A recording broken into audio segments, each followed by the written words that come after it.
fidèles internautes de Matin Libre Télévision, bonsoir, bienvenue dans ce journal, le sommaire.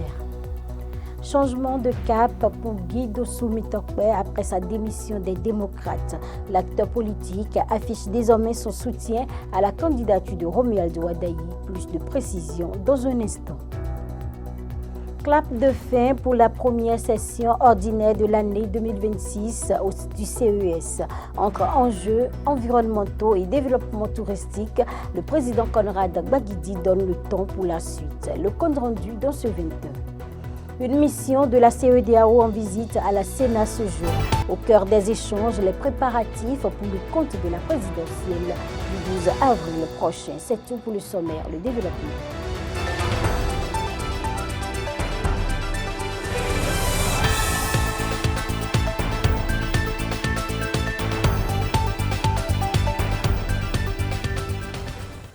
Après sa démission du Parti Les Démocrates le 22 mars dernier, l'acteur politique Guy Dossou Tokpe a officiellement fait sa déclaration d'adhésion à la candidature de Romuald Wadayi. C'était cet après-midi à Cotonou, devant jeunes et adultes, hommes et femmes, responsables à divers niveaux et acteurs politiques. Il justifie le choix de Romuald Wadayi. Je vous invite à suivre un extrait de sa déclaration au micro de Romuald Roui et Jean-Marie Kédou. Vous êtes nombreux à m'écrire chaque jour et à me demander à entrer dans le rang. Cependant, l'acte que mes amis et moi posons aujourd'hui est plus puissant qu'un acte de ralliement par conformisme. C'est un acte de foi. Foi en l'avenir, foi en une compétence, foi aux aptitudes du candidat Romuald Wadayi. C'est également et surtout un appel à la réconciliation du Bénin. C'est une invitation faite à chaque citoyen de retrouver le chemin des urnes avec la joie des joutes électorales apaisées. C'est la preuve que même dans l'adversité la plus vive, on ne doit jamais trahir la terre qui nous a vu naître. Les hommes passent, mais le Bénin reste. À un moment donné, continuer à s'opposer devient stérile face à l'urgence du développement national. Alors, vous vous demandez pourquoi le choix du candidat Romuald Wadayi. Je voudrais vous dire que j'ai observé, j'ai analysé, j'ai scruté. Et lors de la présentation du projet de société du candidat Romuald Wadayi, j'ai vu un homme de clarté, un homme qui a la maîtrise de ses dossiers.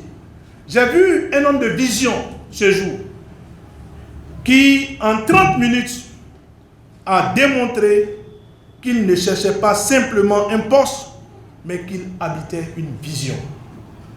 Nous avons été séduits par son audace et par son pragmatisme, sa volonté de ressouder la cohésion nationale. Il a dit ce jour que dans son projet de société, il travaillera à améliorer ou à ressouder la cohésion nationale. Et vous savez, plus que toute autre personne, que nous avons besoin que la cohésion nationale puisse être ressoudée. Il a dit son ambition de transformer notre système de santé en un sanctuaire pour tous. Ça aussi, vous avez suivi. Il a dit son engagement sacré envers nos paysans et la renaissance de nos régions. Sa promesse de redonner de la dignité à nos artistes, gardien de notre âme. Et surtout, sa détermination à restaurer les ponts diplomatiques avec nos pays et briser les chaînes de l'extrême pauvreté. Il a aussi dit, je me souviens, lorsque, vous savez que nous sommes en politique, et en politique parfois, ce n'est pas parce que vous êtes en opposition que vous êtes dans l'animosité. Ce n'est pas parce que vous êtes dans l'opposition que vous ne pouvez pas parfois répondre à l'appel. Mes chers compatriotes, l'heure n'est plus au long discours. Le chronogramme est notre juge. Dès cet instant, nous prenons l'engagement solennel d'investir chaque rue, chaque ville, chaque hameau de nos départements. Nous allons transformer cette campagne en une déferlante citoyenne pour provoquer le dimanche 12 avril 2026 une mobilisation historique. Une mobilisation historique pour le progrès, pour la paix, pour une victoire éclatante du duo Wadayi-Talata. Le parti Nouvelle Force Nationale déclare son soutien au duo Wadayi-Talata. C'est à la faveur du Conseil national extraordinaire qu'a tenu la formation politique ce mercredi à Cotonou. Les travaux ont été placés sous le thème présidentiel 2026, se réinventer sans se renier pour une autre approche de l'action publique. Après d'intenses travaux, les différents délégués ont décidé de soutenir le candidat Wadayi. Suivez un extrait de la déclaration de fin des travaux et l'adresse du président du parti politique.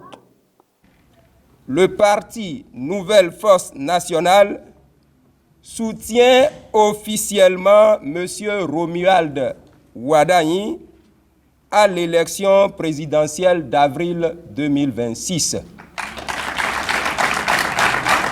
Ce choix est motivé d'une part par la forte convergence entre les orientations stratégiques du parti et le programme proposé par le candidat, et d'autre part par la cohérence globale de ce programme avec les objectifs de gouvernance, de justice sociale et de développement portés par notre parti, la Nouvelle Force Nationale. Le Conseil national tient à rappeler toutefois qu'un projet de société, un programme d'action, est un engagement envers le peuple. Sans douter de la bonne foi ni des capacités du candidat Romuald Wadayi, il convient tout de même de lui rappeler que cet engagement envers le peuple doit être respecté. Nous voici au terme de nos travaux. Durant ces heures intenses, j'ai vu ce que la politique a de plus noble. Le courage de la confrontation d'idées, la quête sincère de l'intérêt général. Je tiens à saluer la qualité des interventions. Vous avez prouvé qu'à la Nouvelle Force Nationale, que nous sommes une école de démocratie. Nous avons discuté sans tabou.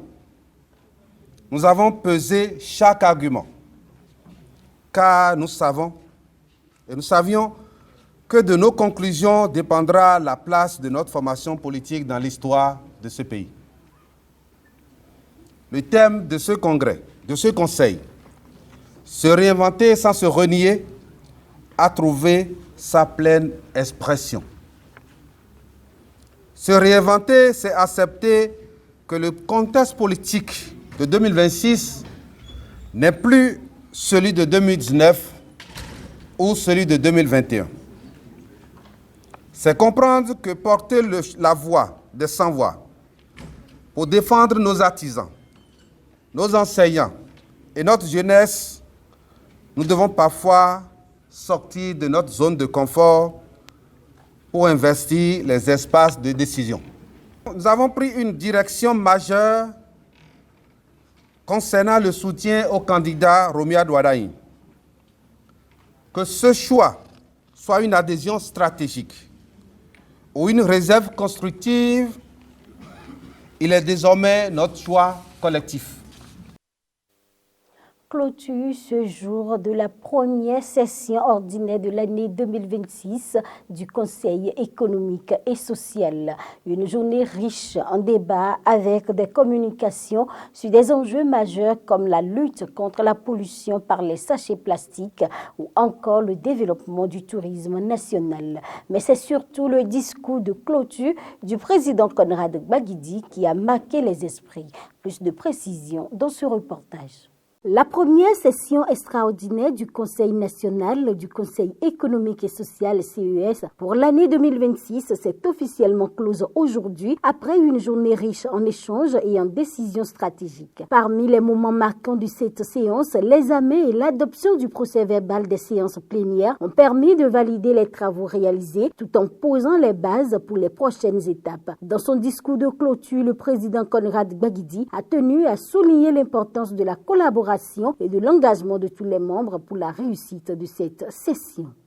L'objectif de cette session était de répondre efficacement à nos obligations constitutionnelles en renforçant notre contribution par nos réflexions fécondes et nos propositions avisées à l'édification d'une nation plus stable et plus prospère.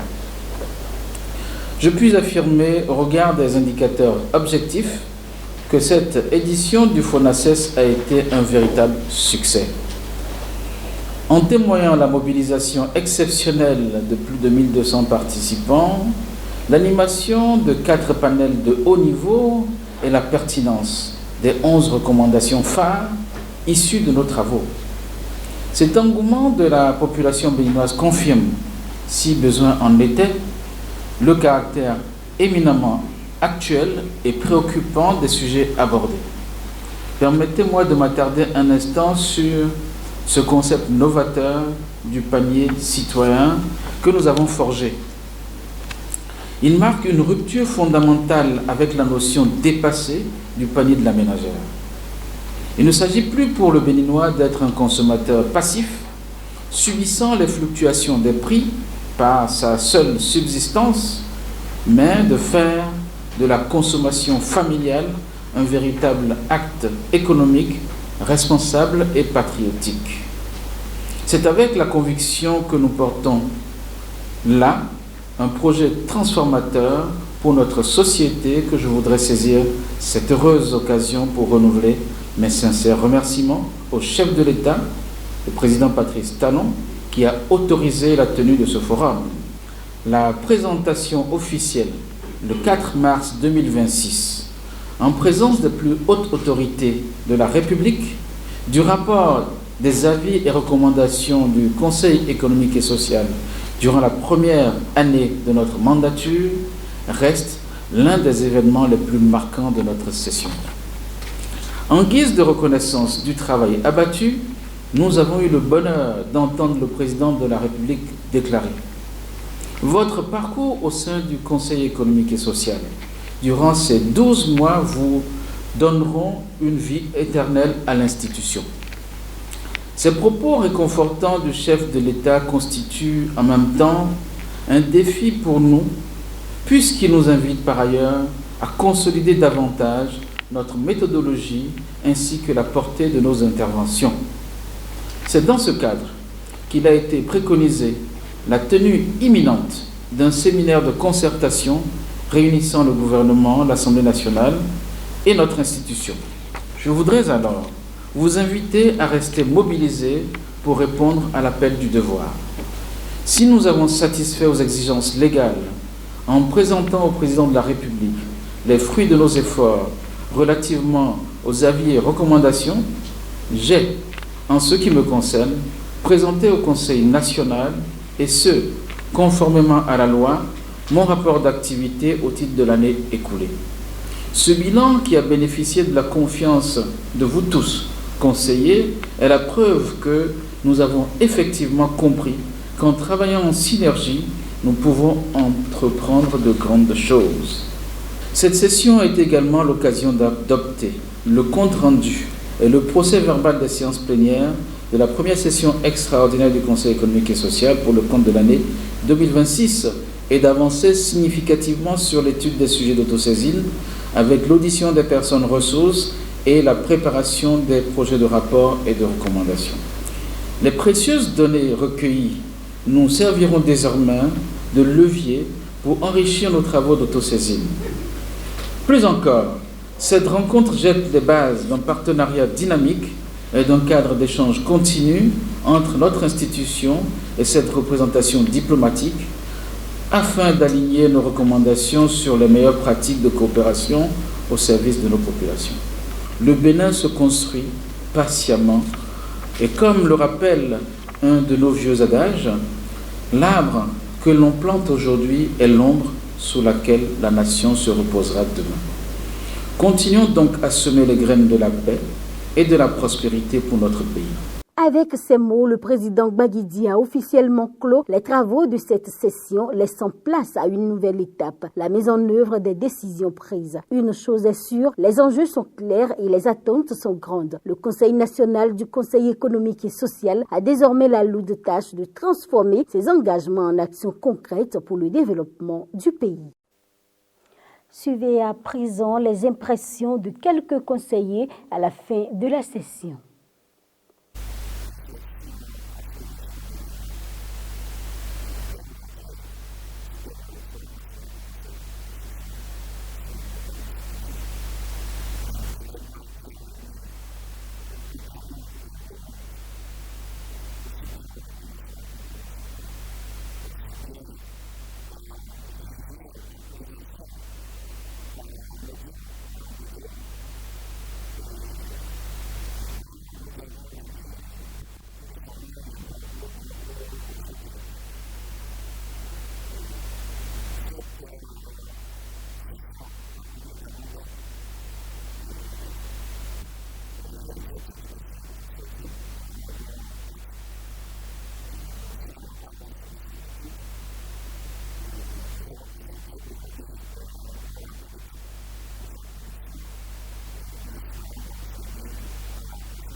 Une délégation de la CEDEAO a été reçue dans les locaux de la Sénat ce jour, en présence du président de la Sénat, Saka Lafia, et ses collègues, le Conseil électoral.